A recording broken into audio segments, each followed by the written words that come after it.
between the emblem and reality.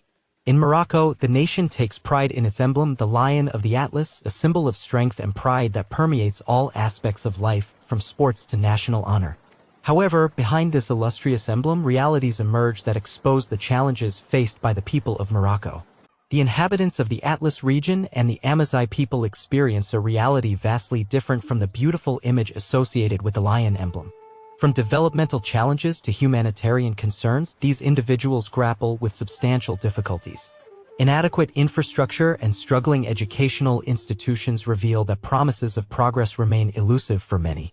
Economic disparities persist among citizens, enabling some to prosper while leaving others in poverty. The AMAZIGH people, a vital part of the cultural heritage, face unique challenges that often go unnoticed.